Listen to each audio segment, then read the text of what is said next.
మరో breaking news చూస్తున్నాం. Mahesh cooperative బ్యాంకులో భారీ అక్రమాలు జరిగినట్లు ఈడీ గుర్తించింది. 2 రోజుల పాటు మహేష్ బ్యాంకులో ఈడీ సోదాలు చేశారు. ₹1 కోటి నగదుతో పాటు 5 కోట్ల విలువైన ఆభరణాలు స్వాధీనం చేసుకున్నారు.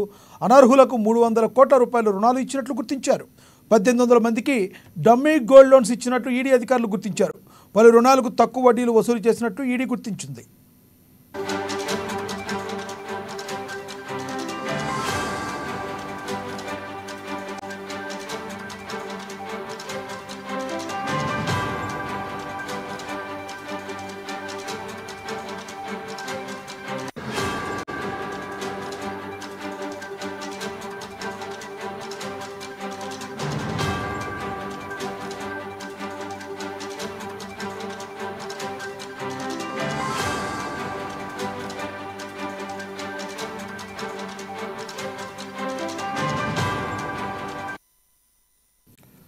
మహేష్ కోఆపరేటివ్ బ్యాంకులో భారీ అక్రమాలు జరిగినట్లు ఈడీ గుర్తించింది. 2 రోజుల పాటు మహేష్ బ్యాంకులో ఈడీ సోదాలు చేశారు. ₹1 కోటి నగదుతో పాటు 5 కోట్ల విలువైన ఆభరణాలు స్వాధీనం చేసుకున్నారు.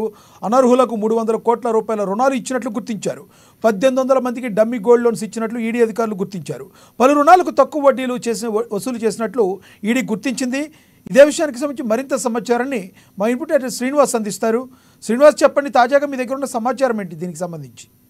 రైట్ లక్ష్మీనాగ్, ఏదైతే మనకి మహేష్ కోఆపరేటివ్ బ్యాంకుకు సంబంధించి గత కొద్ది రోజులుగా కూడా అనేక ఆరోపణలు వస్తున్నాయి. సో ఈ నేపథ్యంలోనే ఈడీ రంగంలోకి దిగింది. రంగంలోకి 2 రోజులుగా కూడా సోదాలు జరిపింది. సోదాల్లో అనేక అంశాలు బయటపడ్డాయని చెప్పొచ్చు. ముఖ్యంగా ఏదైతే మహేష్ కోఆపరేటివ్ బ్యాంకుకు సంబంధించి ఏవైతే అక్రమ మార్గాలు ఏవైతే అనుసరించారో అవన్నింటిని కూడా ఈ సోదాల్లో బయటపడింది. ముఖ్యంగా ఈ సోదాల సందర్భంగా ₹1 కోటి నగదుతో పాటుగా ఆభరణాలు ఏవైతున్నాయో వాటిని కూడా స్వాధీనం చేసుకోవడం జరిగింది. అయితే ప్రధానంగా ఇక్కడ చెప్పుకోవాల్సింది ఏంటంటే 300 కోట్ల రూపాయల రుణాన్ని అనర్హులు ఎవరైతే ఉన్నారో వారికి అందించారని చెప్పేసి కూడా ఇక్కడ స్పష్టంగా కనిపిస్తుంది. ఎందుకంటే బ్యాంకు రుణాలు ఇచ్చేటప్పుడు కొన్ని నామ్స్ అనేవి ఉంటాయి ఖచ్చితంగా. ఎందుకంటే వ్యాపార రంగానికి కావచ్చు, లేకపోతే స్వయం ఉపాధి రంగానికి కావచ్చు, లేకపోతే ఇంకేదైనా వ్యాపారాలు పెట్టాలనుకున్నప్పుడు వాటికి కొన్ని రూల్స్ ఉంటాయి. సో ఆ విధానాల ప్రకారము లోన్స్ ఇవ్వాల్సి ఉంటుంది.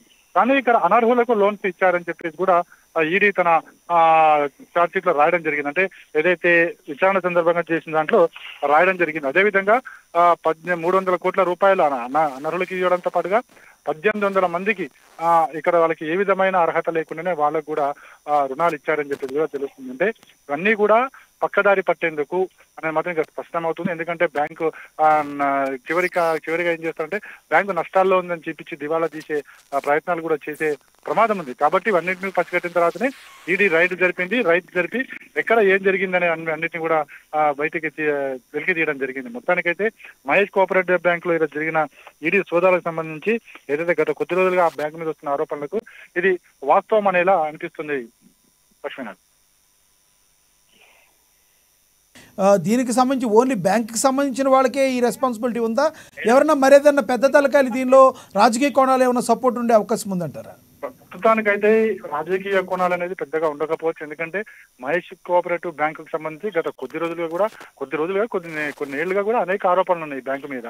సో అందుకోసమే ఏం జరుగుతుంది అనే దాని మీదనే పలు ఆరోపణలు విమర్శలు వచ్చిన తర్వాత ఈడీ ఒక కేసు టేకప్ చేసిందంటే ఆ వ్యక్తి కావచ్చు, సంస్థ కావచ్చు, బ్యాంక్ కావచ్చు, ఏదన్నా కావచ్చు, దాని మీద ఒక కేసు నమోదైతేనే ఈడీ నేరుగా ఆ కేసును టేకప్ చేసే అధికారం ఉంది. కాబట్టి మహేష్ కోఆపరేటివ్ బ్యాంకుకి సంబంధించి గతంలో కేసులున్నాయి.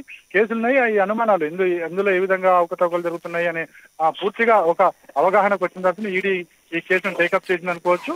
సో 2 రోజుల పాటు జరిగిన సోదాలో వాస్తవాలన్నీ కూడా వెలికి చూశాయి మనకి.